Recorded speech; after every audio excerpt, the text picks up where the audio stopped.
कैसे थीम पकड़ी जाती है जिससे सबसे अच्छा रिटर्न, सबसे सेफ रिटर्न मिल सके। एक और बड़ा आजकल फिनोमेना है जो B2C की बात आपने की, तो एक में तो अर्निंग ग्रोथ आ रही है इसलिए वैल्यू बनेगी वहां पे, एक में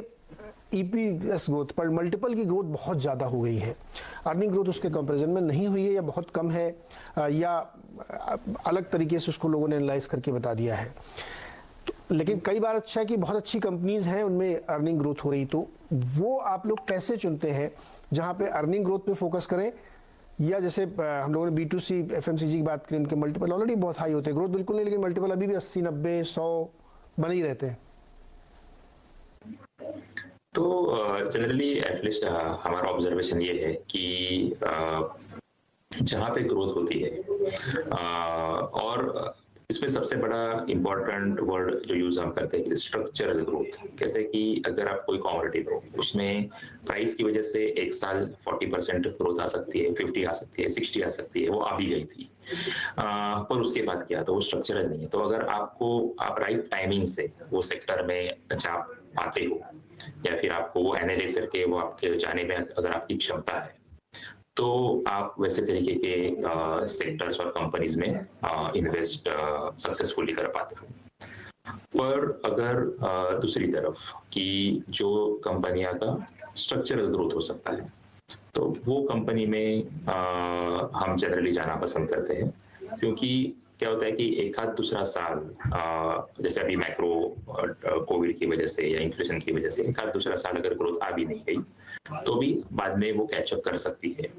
और अगर वैल्यूएशन ज्यादा है तो 2 साल के बाद अगर वो कंपनी ने ग्रोथ दिखाया तो वैल्यूएशन रिलेटिवली उसमें कम भी दिखता है। तो ये 2 तरीके से कोई भी एक कंपनी को देख सकता है। इसमें से हम ये जो स्ट्रक्चरल ग्रोथ है उस हिसाब से देखना पसंद करते हैं, और जनरली पाया गया है कि स्ट्रक्चरल ग्रोथ का एलिमेंट जहां भी हो वो स्टॉक्स एक्सपेंसिव रहते हैं, आप कोई भी मैट्रिक से कैलकुलेट करें तो इसीलिए वो एक चॉइस मैं बताना चाहूंगा कि अगर आपको स्ट्रक्चरल ग्रोथ प्ले करना है तो आपको थोड़ा देखना पड़ेगा कि वैल्यूएशन आप कैसे ट्रेड करें, और अगर आप अच्छी तरह से एक आधा कमोडिटी का अभी यहाँ बॉटम हो गया है, यहाँ से चल जाएगी, यहाँ से अभी ग्रोथ ही आएगी इसमें, तो उसमें अलग तरीके से देखना पड़ता है, और वो अलग तरीके से एनालिसिस करने की क्षमता अगर आप रखते हो तो उसमें भी इन्वेस्ट कर सकते हैं। परफेक्ट। श्रेयस, एक और महत्वपूर्ण सवाल ये है कि क्या आधा साल तो निकल गया, अगले 6 महीने 7 महीने तक आपको लगता है कि ज़्यादा वॉलेटिलिटी रहने की संभावना है, या मार्केट एक डायरेक्शन पकड़ने की कोशिश करेगा, क्योंकि अभी भी बहुत सारे डेटा पॉइंट्स क्लियर नहीं है, बहुत सारी अनसर्टेनिटी है। इवन क्रूड को ही लेके देख लीजिए तो अब 100 से नीचे आ गया, किसी को लगता है कि शायद डिमांड गिर जाएगी, चाइना की डिमांड बहुत बुरी स्थिति में है, बड़ा मुश्किल है। तो अगले 6-8 महीने की प्रेडिक्टेबिलिटी हो सकती है क्या? मार्केट की प्रेडिक्टेबिलिटी हमेशा से ही डिफिकल्ट पाई गई है, तो इसलिए हम लोग हमेशा बोलते हैं कि आप कंपनी की तरफ ध्यान दें, क्योंकि आज हम कुछ इश्यूज डिस्कस करेंगे। जैसे आप 2 साल पहले बात करते हैं, हम कोविड डिस्कस करते हैं, 6 महीने पहले वॉर डिस्कस करते हैं, आज की तारीख में और कुछ डिस्कस कर रहे हैं, और 6 महीने 8 महीने बाद सभी के टॉपिक्स जो मार्केट के सो कॉल्ड ड्राइवर्स रहते हैं 6 महीने के लिए, वो अलग अलग चेंज होते रहते हैं, और हमेशा ये अनसर्टेनिटी तो रहती है। तो वो हिसाब से देखा जाए तो as a investor, long term investor, long only investors, हम ये पसंद करते हैं कि एक कंपनी अगर ठीक है, वो कंपनी के पास मोट है, वो कंपनी के पास डिफरेंशिएशन है, वैल्यू एडिशन करने की एबिलिटी है, तो वो कंपनी आपको ग्रो करके आपको एज ए निवेशक उसमें पैसा बना देती जाएगी। तो हम लोग ज्यादातर उधर फोकस करना पसंद करते हैं मार्केट के। ये सवाल इसलिए मैंने पूछा क्योंकि बहुत सारे हमारे जो इन्वेस्टर भाई लोग होते हैं ना, वो लमसम पैसा लगाने में, या उनको एक चाहिए होता है कि हाईली वोलेटाइल एक दिन अचानक मार्केट नीचे आए, या उनको पता लग जाए कि यहाँ पैसे डालना सही, तो वो लोग इंतजार करते हैं उस चीज़ों का। तो इसलिए मैंने पूछा कि आपकी नज़र में वोलेटाइल बहुत रहने वाला है या स्टेबल मार्केट रहेगा, कंसोलिडेट करेगा? ये सवाल इस संदर्भ में है। तो हमारे हिसाब से वोलेटिलिटी तो रहेगी ही, क्योंकि 1-2 चीजें आपने देखी होगी कि लास्ट 2 साल में वैल्यूएशंस बहुत ज्यादा बढ़ गए, जिसके एक्चुअली स्टैंडर्ड डेविएशन से बहुत ज़्यादा बढ़ गए, उसमें थोड़ा सा करेक्शन आया, पर एब्सोल्युटली द वैल्यूएशंस है वो हाई ही है मार्केट में, उसमें कुछ दो बात नहीं।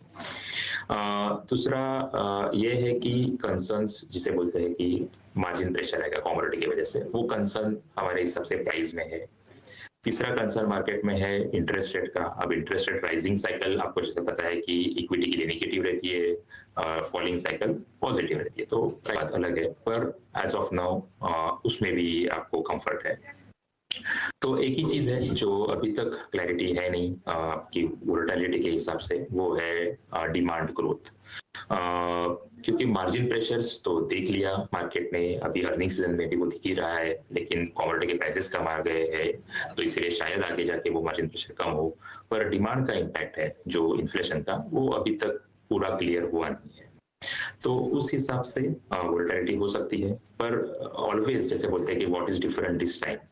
तो लास्ट टाइम जब भी क्राइसिस सिचुएशन हुई थी, तो जैसे आप जीएफसी देख लीजिए, ट्विन डेफिसिट देख लीजिए, जीएफसी क्राइसिस 2008-9, या फिर जीएफसी ट्विन डेफिसिट हो 2012-13 के टाइम का, तभी क्या था कि लिस्टेड कॉर्पोरेट सेक्टर और ओवरऑल कॉर्पोरेट सेक्टर में और इवन कुछ टाइम के लिए तो रिटेल सेक्टर्स में भी और कंज्यूमर्स में भी लिवरेज ज्यादा था, लोन्स ज्यादा थे। तो जनरली जब सिस्टम में लोन्स ज्यादा होते हैं तो जनरली उसमें स्ट्रेस ज्यादा होती है और मार्केट के वैल्यूएशंस ज्यादा गिरते हैं। इस बार ये पाया, हम ये नोटिस कर रहे हैं कि ऐसा कंजम्पशन सेक्टर्स में भी ज्यादा लोन है नहीं। आपने ये भी देखा ही होगा कि कोविड के टाइम में भी इतनी तकलीफों के बावजूद बैंकों के और एनबीएफसी के एनपीएस थोड़े बड़े, पर ऐसे एकदम अलार्मिंग हुए नहीं। इवन कॉर्पोरेट सेक्टर भी इंडिया का भी कम लिवरेज है, तो ये एक कंफर्ट दे जाता है कि अगर डिमांड में स्लोडाउन आ भी जाए, पर health of corporate sector is and consumption, ये दोनों का हेल्थ इस बार ज्यादा अच्छा है, तो ये आपको डेफिनेटली कंफर्टेबल रहेगा। बिल्कुल, शेयर्स बहुत अच्छे से समझाते हैं कि कैसे आप फंड के जरिए भी अगर आप निवेश कर रहे हैं तो कंपनीज फंड मैनेजर, मतलब फंड मैनेजर को आपको रीड करना चाहिए। तो इसीलिए मैं बहुत आड़े टेढ़े क्वेश्चन आपको घुमा के ले जा रहा था, लेकिन बहुत ही अच्छे से आपने समझाया।